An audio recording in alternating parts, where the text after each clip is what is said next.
Secrets are something everyone seems to have in one form or another, and oftentimes secrets are kept forever, and the truth surrounding them is never known, and governments in particular have secrets that they do not want divulged because of national security reasons.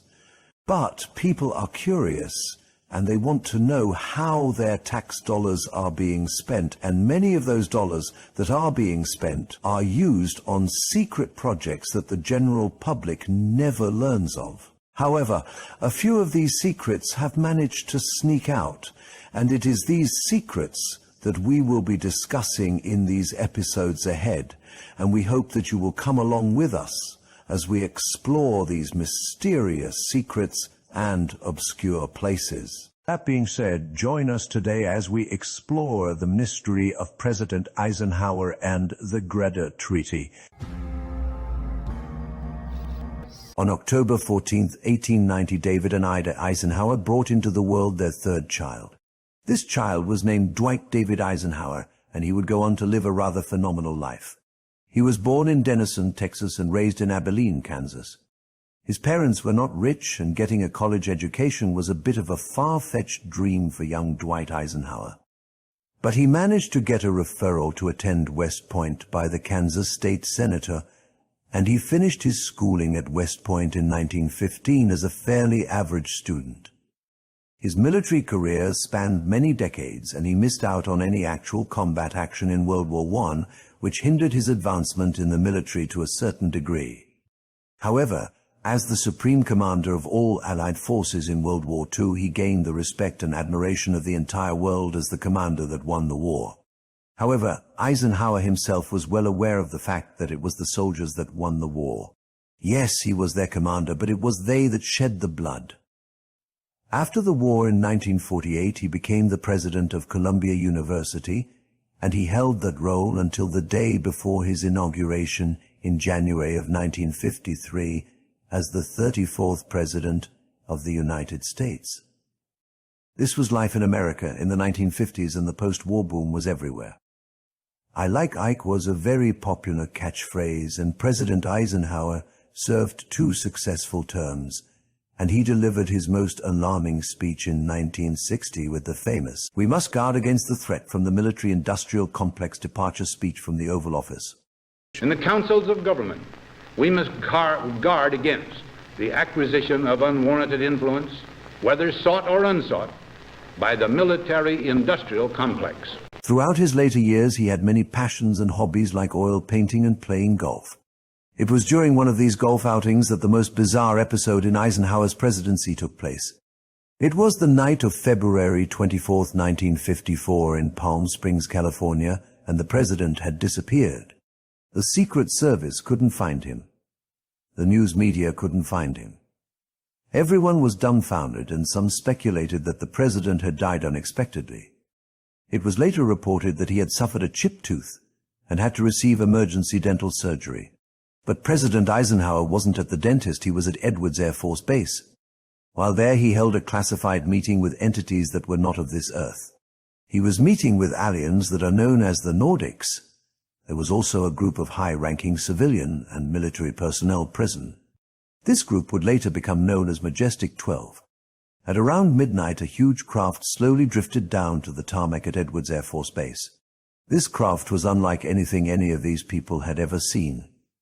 The military personnel were literally in awe of the seamless craftsmanship of this craft. It was huge, and it was silent. It settled down, and after a moment or two a ramp lowered from the craft, and human-like creatures stepped out of the craft to conduct the most consequential meeting in human existence. The Nordics explained to the assembled group that the planet's pursuit of nuclear weapons was a very big mistake, and they needed to dispose of all of their nuclear weapons as soon as possible. They agreed to help the humans with advanced technology, free energy options that could do away with the reliance on fossil fuels and keep the atmosphere clean, advanced electronics that would make everyday life much easier for the average person all over the world. Things like super-fast fiber optic communications, much better healthcare, and cell phone technology. To the assembled group, this all seemed too good to be true. There had to be a catch, and there was. The Nordics would provide all of these technological wonders in exchange for the removal of all nuclear weapons from all countries on Earth. The Nordics also gave the group a stern warning that there was another race of aliens that was already here on Earth, and they were not nice people at all, and they should avoid contact with them at all costs. They warned that this group would also offer great technological advances, but their price for this technology would be far more severe on the human race. This meeting took place at the height of the Cold War with Russia, and assembled members like General Curtis bombs away. LeMay expressed the opinion that the United States should bomb Russia into oblivion in much the same fashion as President Truman had done with the Japanese cities of Nagasaki and Hiroshima. Then we could consider the offer from these strange people who claimed to be from some far-off galaxy. This outburst was disregarded by Eisenhower as that he was in stark disagreement with former President Truman's decision to use nuclear bombs on Nagasaki and Hiroshima. He knew that Japan was on the brink of surrender and the mass slaughter of tens of thousands of innocent people was unjust and uncalled for. But he was also the commander-in-chief, and he certainly couldn't just wipe away the defenses of his nation with nothing more than a promise of peace on earth and goodwill toward man. From a race that bore a startling resemblance to the German forces they had just fought a war against in Europe. They didn't speak. Their thoughts were transmitted through telemetry, and the assembled group heard them in their minds. This left most of them startled beyond belief. Their offer was mind-blowing. It would end disease, expand human life cycles to over 300 years. It would guide humanity into what would be a golden age without poverty, war, or any suffering for all the inhabitants on planet Earth. This truly was an offer beyond belief. President Eisenhower had a very tough decision to make, and he couldn't do it on a whim. He had to give this entire thing a lot of thought. He thought long and hard on what the Nordics had offered, and he also considered their dire warning regarding this other race they spoke of, the Atherans. The Nordics told him they too would offer him advanced technologies like advanced propulsion, anti-gravity technologies, unlimited energy. But their offer differed in one major way. This other race would allow humankind to keep its weapons of mass destruction. Nuclear weapons. All of this advanced technology would be presented as a gift. But it was not a gift at all. It was a trap. This species fed on other races and had done so throughout the galaxy for millennia. The Nordics had warned Eisenhower of all of this, and his final decision would have a great impact on all mankind. 2 months after this meeting took place, writer Gerald Light wrote about what he saw at Edwards Air Force Base. In this letter, Light stated that extreme security measures were in place. All of the guards wore no distinguishing markings on their uniforms. No rank, no unit designation of any kind. Just staunch military personnel armed to the teeth. He wrote, "We were finally allowed to enter the restricted section after about 6 hours, in which we were checked on every possible item, event, incident, and aspect of our personal and public life. During my 2-day visit, I saw 5 separate and distinct types of aircraft being studied and handled by our Air Force officials with the assistance and permission of the Atherans." President Eisenhower had made his decision, and he chose to go with the Atherans and not with the Nordics. The invitation made to President Eisenhower was not a friendly overture like he had experienced with the Nordics. This invitation was more like a command, and he went along with it. In short order, the United States military was conducting research and dissecting the supplied crafts inside secret government hangars located at several military locations across America. The scientists and technicians were working alongside the Athenians' overseers and willingly taking directions from them, as if they were running on autopilot. What the government had given up in exchange for all of this advanced technology was truly shocking. The Atherans would be allowed to build secret underground bases deep beneath the earth, and these facilities were huge, extending several thousand feet in height with disguised civilian complexes on the surface. The lower floors were strictly reserved for them to use for their own research and dissection of their samples. And their samples were abducted human beings, humans taken against their will to be studied by aliens, and all of this is sanctioned and approved by the highest levels of our government. The only people that were aware of this arrangement were the President and the majestic 12 members. And after Eisenhower left office, even the president was left out of the knowledge loop.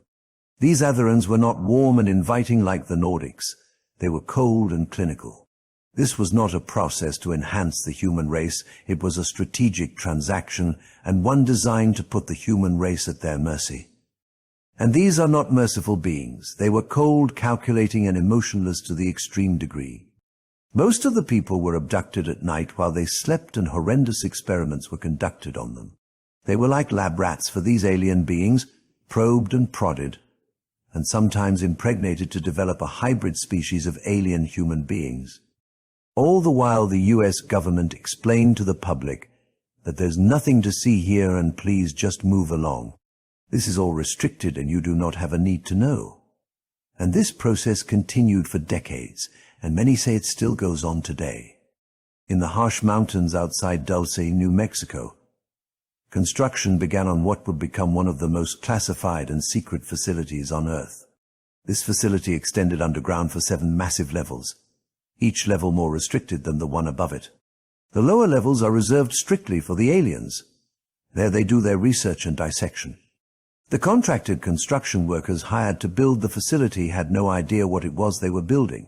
They were just told it was classified and they were to keep quiet about it. Most agreed with this and never spoke a word about it.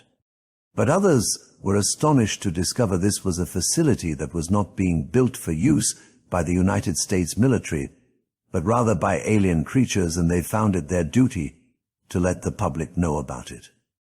Alien abductions began happening all over the country. People were overtaken while driving on deserted roads, or while they slept peacefully at night, only to have that peace broken by the stark reality that they were being dissected.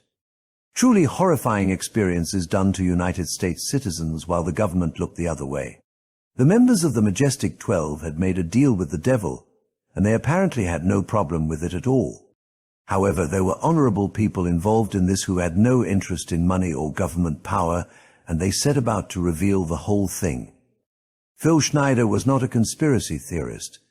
He was a geologist and structural engineer with a high-level security clearance. Phil Schneider was involved in building secret underground bases for the U.S. government. He knew where the bodies were buried because he helped bury them. In 1979, Schneider was at Dulce, New Mexico, helping to drill thousands of feet below the surface. His team knew they were building a joint human-alien facility. They were told the Greys were peaceful partners. That was a monumental lie. During the drilling, they broke through to something that wasn't on the blueprints, a massive chamber that was already occupied. It was a nesting area for Greys filled with thousands of beings in incubation tanks, and there were human body parts floating in those tanks. Schneider saw men, women, and children, mostly in pieces. The Greys weren't studying humanity, they were harvesting it. A firefight broke out between the human workers, military personnel, and the Grey watchdogs assigned to watch over the nesting site. It was human guns against advanced particle beam weapons, and it was brutal. Schneider, armed with a pistol, killed 2 of the aliens. Then he was hit with a blast that burnt off 2 of his fingers on his left hand and tore a hole in his chest. A green beret pushed Schneider back onto the elevator shaft and hit the button to send him to the surface, then stayed behind to continue battling the aliens. In this battle, 66 humans died. Only 3 survived. Phil Schneider was one of them. William Bill Cooper was a former naval intelligence officer, a writer and radio personality who spent years trying to expose government lies. He saw the documents. He saw the treaty. William Cooper knew about Project Sigma, how astronomers in 1953 discovered large objects in space moving towards Earth. These were huge objects that could only be some sort of spacecraft. Bill Cooper knew about the secret hidden underground bases, the advanced alien technology exchange between the government and the aliens, the cover-up of all of that information from the American people, but he also knew something Phil Schneider did not know. The treaty wasn't just about secret facilities, it was far more serious and far more dangerous than that. In February 1955, about 300 people witnessed something at Holloman Air Force Base. Air Force One landed and taxied to the end of the runway. The pilot instructed the tower to turn off all radar. Then 3 round objects appeared in the sky. One landed about 200 feet from the president's plane. Another hovered overhead like a sentinel or guard. The third vanished from sight. Witnesses watched a man descend from Air Force One. He wore no hat. He was clearly visible. Everybody recognized him. He was the President of the United States. It was Dwight Eisenhower. They watched him shake hands with beings at the door of the craft. Then he entered their ship as if it was no big deal. This encounter wasn't necessarily a secret. It was witnessed by hundreds of people. Yet nobody talked about it.